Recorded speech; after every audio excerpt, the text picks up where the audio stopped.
Welcome back from our small break, everyone. Let us continue on with chapter 34 of the book of Genesis, verse 1. Now Dinah, the daughter of Leah, whom she had borne to Jacob, went out to see the daughters of the land.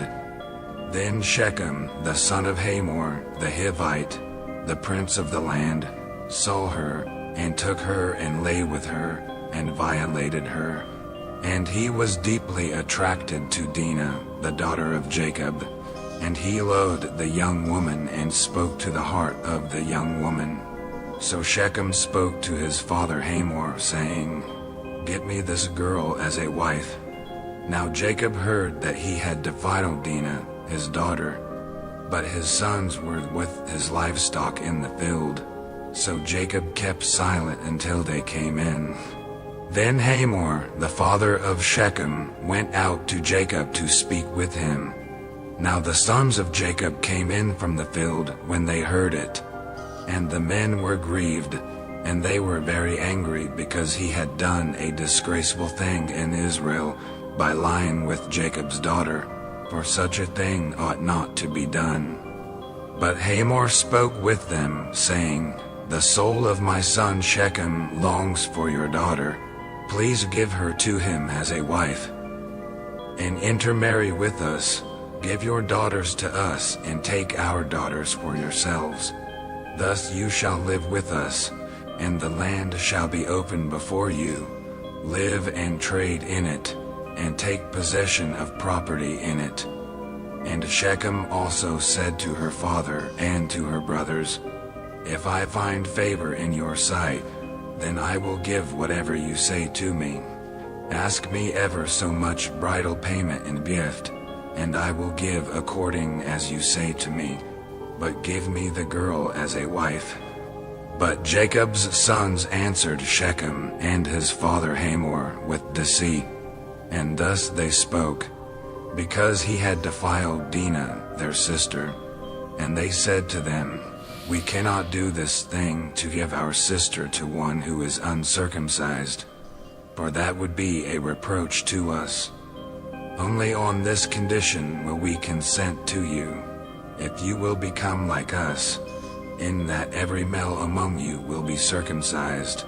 Then we will give our daughters to you, and we will take your daughters for ourselves, and we will live with you, and become one people. But if you will not listen to us to be circumcised, then we will take our daughter and go. Now their words seemed good in the sight of Hamor and Shechem, Hamor's son. So the young man did not delay to do the thing because he was delighted with Jacob's daughter. Now he was more honored than all the household of his father. So Hamor and his son Shechem came to the gate of their city, and spoke to the men of their city, saying, These men are peaceful with us. Therefore let them live in the land and trade in it.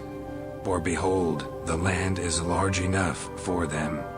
Let us take their daughters for us as wives, and give our daughters to them.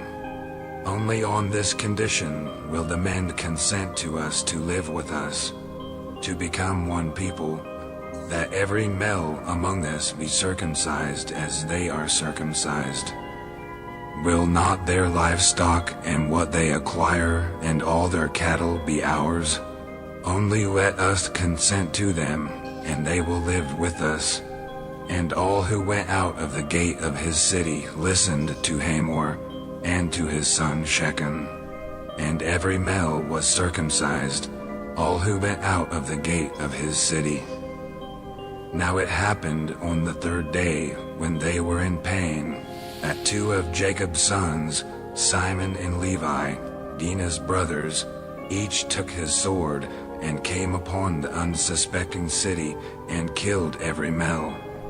And they killed Hamor and his son Shechem with the edge of the sword, and took Dinah from Shechem's house, and went away. Jacob's sons came upon the slain, and plundered the city because they had defiled their sister. They took their flocks, and their herds, and their donkeys, and that which was in the city, and that which was in the field, and they captured and plundered all their wealth, and all their little ones and their wives, even all that was in the houses. Then Jacob said to Simeon and Levi, "You have brought trouble on me by making me odious among the inhabitants of the land, among the Canaanites and the Perizzites. And my men being few in number, they will gather together against me and strike me, and I will be destroyed, I and my household." But they said, "Should he treat our sister as a harlot?" That's the end of chapter 34. I love all of you, and it's nice to be back after a small little break. I'll see you all tomorrow. Good night.